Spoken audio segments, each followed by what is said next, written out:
Hello friends, welcome to my channel. This is CA Rakhi Agarwal. आज का हमारा hello friends, welcome to my channel. This is CA Rakhi Agarwal. आज का हमारा टॉपिक है section 194A of income tax act which talks about TDS on interest other than interest on securities. ये बोल रहा है, ये सेक्शन बताता है टीडीएस आप इंटरेस्ट पे काटो on other than interest on securities. अब ये कौन से इंटरेस्ट की बात कर रहा है, ये हम लोग अभी इस वीडियो में जानेंगे। Before going forward, please like, share, subscribe my channel. So let's start our topic. Applicability of section 194A.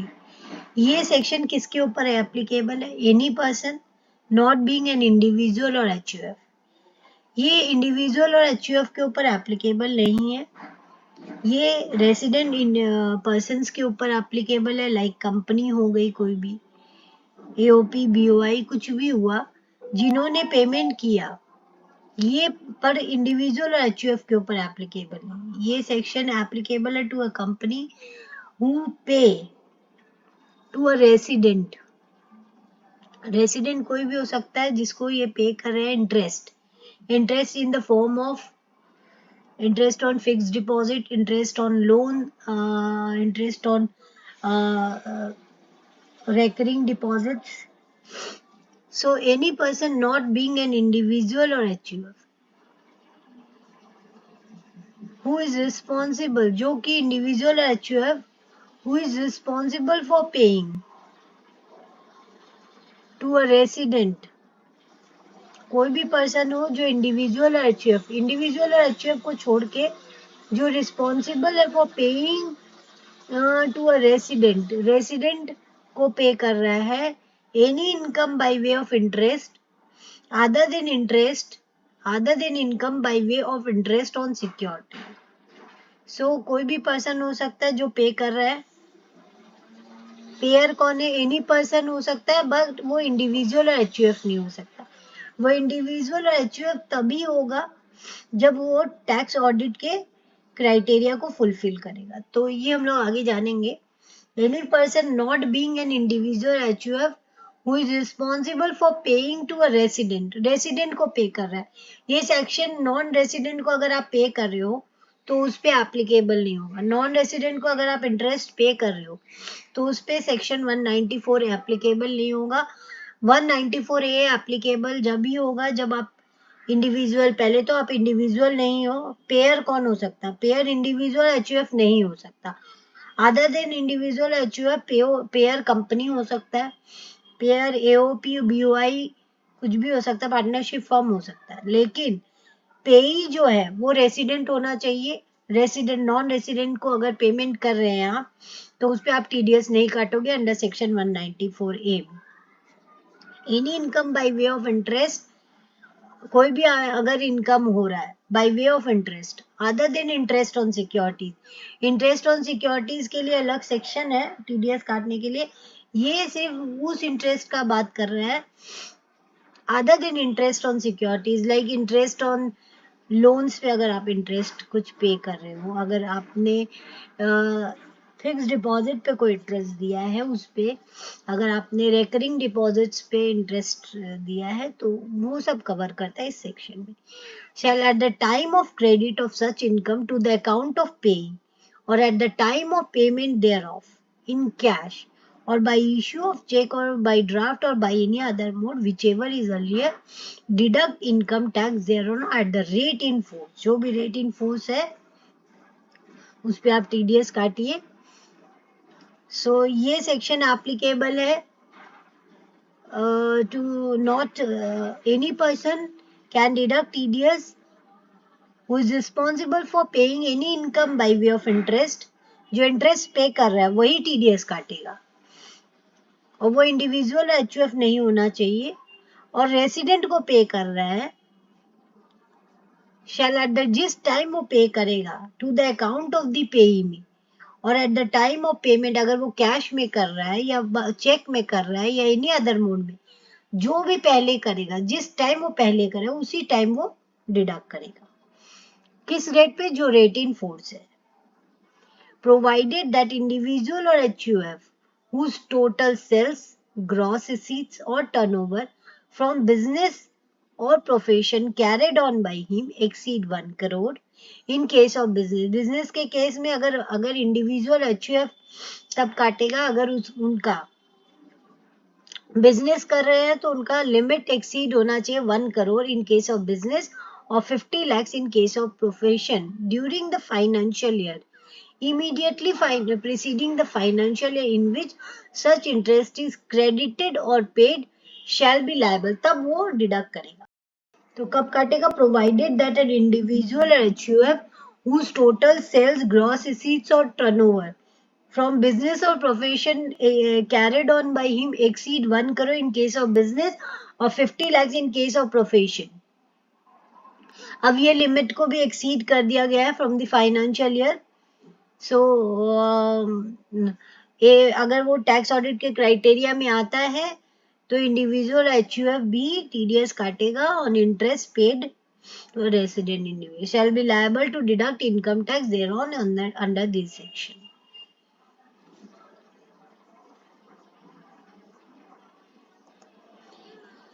What is section 194A?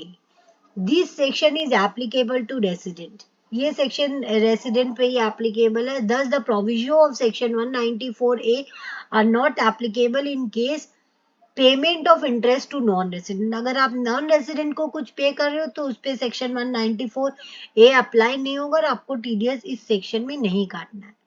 Payment made to a non resident are also covered under TDS mechanism. Non resident के लिए separate section है. However tax in such case is to be deducted under section 195. 195 non resident के लिए अलग section है. ये सिर्फ resident के लिए है. अगर रेसिडेंट को आप इंटरेस्ट पे कर रहे हो, इंटरेस्ट भी वो other than interest on securities, उसी पे ये इस पे टीडीएस कटेगा अंडर सेक्शन 194A में. सेक्शन 194A क्या बोलता है?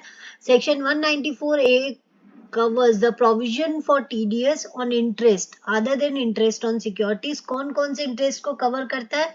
This means it covers interest earned on fixed deposits, recurring deposits, unsecured loan और advances. अगर आप इंटरेस्ट पे कर रहे हो ऑन फिक्स डिपॉजिट पे, recurring deposits पे, unsecured लोन्स पे, एडवांसेस पे, तो वही इंटरेस्ट पे आप टीडीएस काटोगे अंडर सेक्शन 194A में.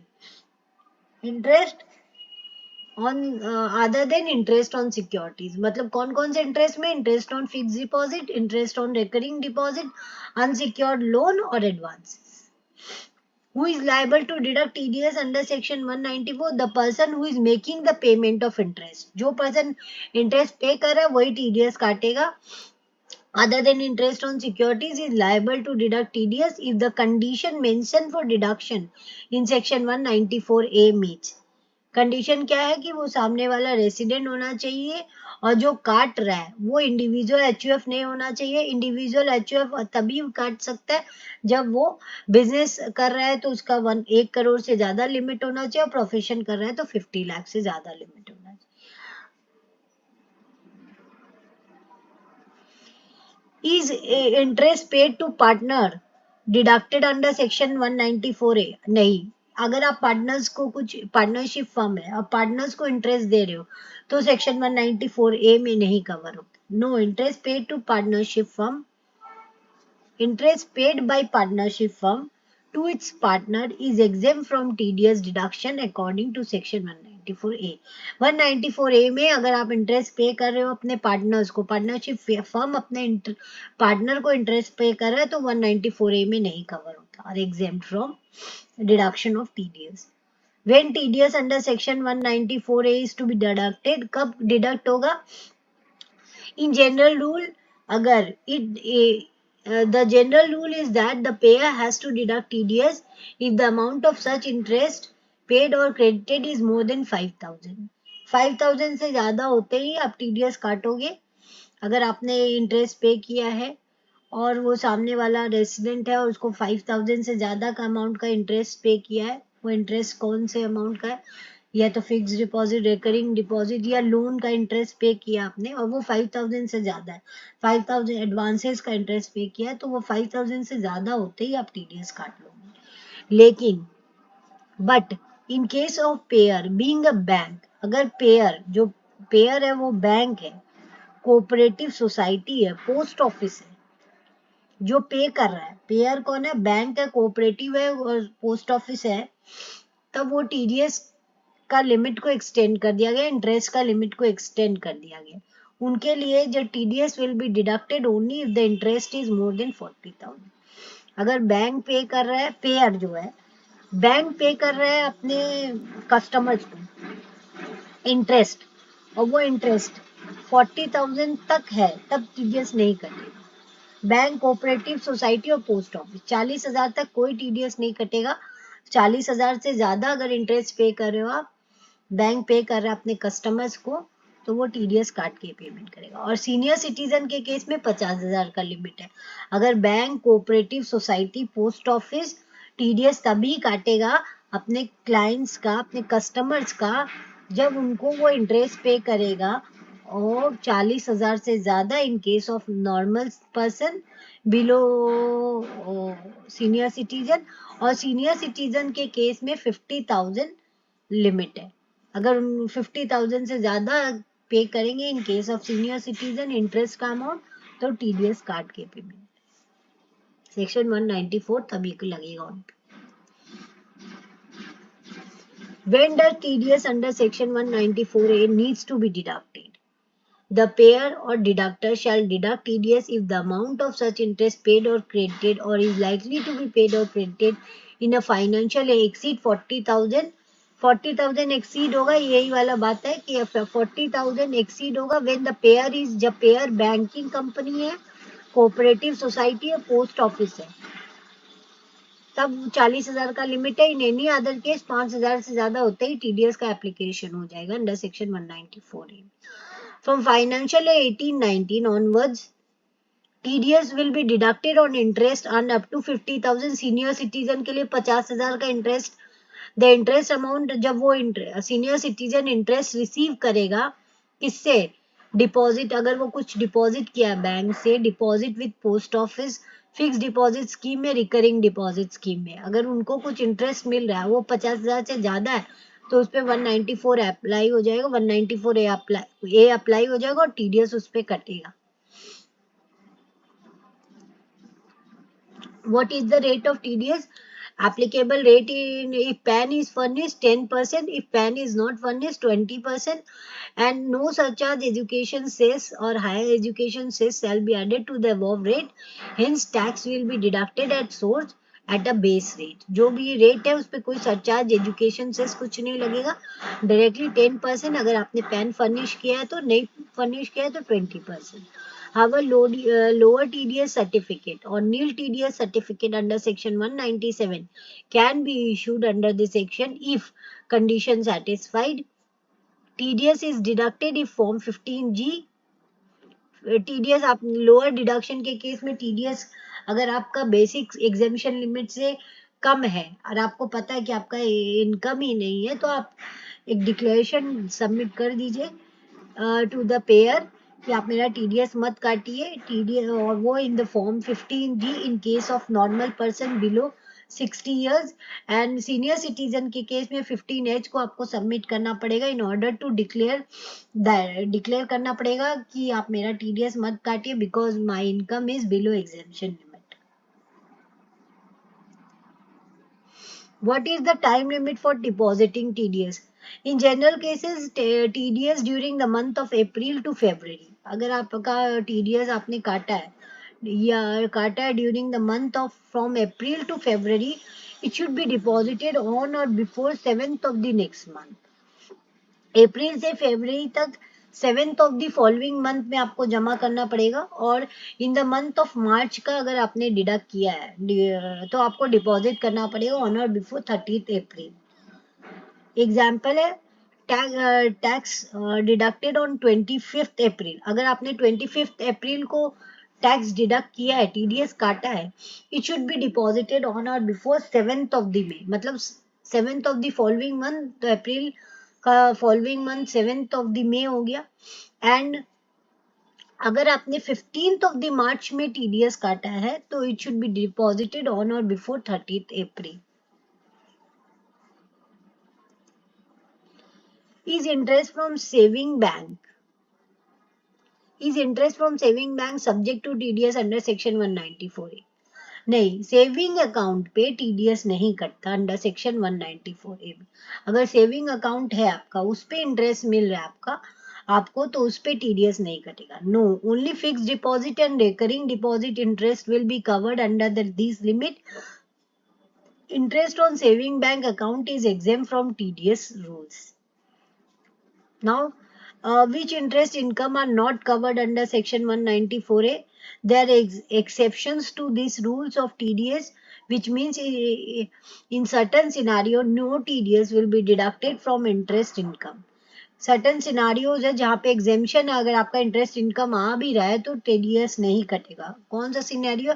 अगर आपका interest from earned on saving bank account से आपको इंटरेस्ट मिल रहा है तो उस पे टीडीएस नहीं कटता। Interest on income tax refund आपको मिल रहा है, इनकम टैक्स से कुछ रिफंड मिल रहा है, उस पे भी इंटरेस्ट मिल रहा है, रिफंड पे भी इंटरेस्ट मिल रहा है तो उस पे भी कोई टीडीएस नहीं करता। Interest paid by partnership firm to the partner is also not subject to TDS. Interest paid to any bank, अगर आपने किसी बैंक को इंटरेस्ट पे किया है या एलआईसी को या यूटीआई को या कोई इंश्योरेंस कंपनी को, आपने किसी बैंक को इंटरेस्ट पे किया है या एलआईसी को पेमेंट किया है या यूटीआई को या इंश्योरेंस कंपनी को आपने इंटरेस्ट पे किया है तो उनके उस इंटरेस्ट पे आपको कोई टीडीएस नहीं काटना होगा। Interest paid bye cooperative society, अगर कोऑपरेटिव सोसाइटी इंटरेस्ट पे कर रही है टू एनी मेंबर, और या तो अपने मेंबर्स को या अदर कोऑपरेटिव सोसाइटी को, however there was an amendment to this section which if the cooperative society last year's turnover is more than 50 crores, अगर कोऑपरेटिव सोसाइटी का लास्ट ईयर्स का टर्नओवर मोर देन 50 crores है, then TDS will be deducted if interest paid is more than 50,000 for senior citizen and 40,000 in case of other. Interest paid by cooperative society to any member or any other cooperative society, उस पे भी TDS नहीं कटता। लेकिन अगर एक amendment है कि अगर कोऑपरेटिव सोसाइटी का लास्ट ईयर का टर्नओवर मोर देन 50 crores है और वो टीडीएस पे इंटरेस्ट पे कर रही है अपने मेंबर्स को या अदर कोऑपरेटिव सोसाइटी को, और वो अमाउंट 50,000 से ज्यादा है in case of senior citizen and 40,000 in any other case, तब वो TDS काटेगी। Generally, interest paid by cooperative society to any member और other cooperative society पे कोई TDS नहीं कटता है, लेकिन अगर कोऑपरेटिव सोसाइटी का लास्ट ईयर का टर्नओवर 50 करोड़ से ज्यादा है तब वो TDS काटेगी अगर वो इंटरेस्ट पे करती है 50,000 टू द सीनियर सिटीजन और 40,000 to any other members, any other person. तो ये था आज का हमारा section 194A। Thanking you for watching my video. Please like, share, subscribe my channel.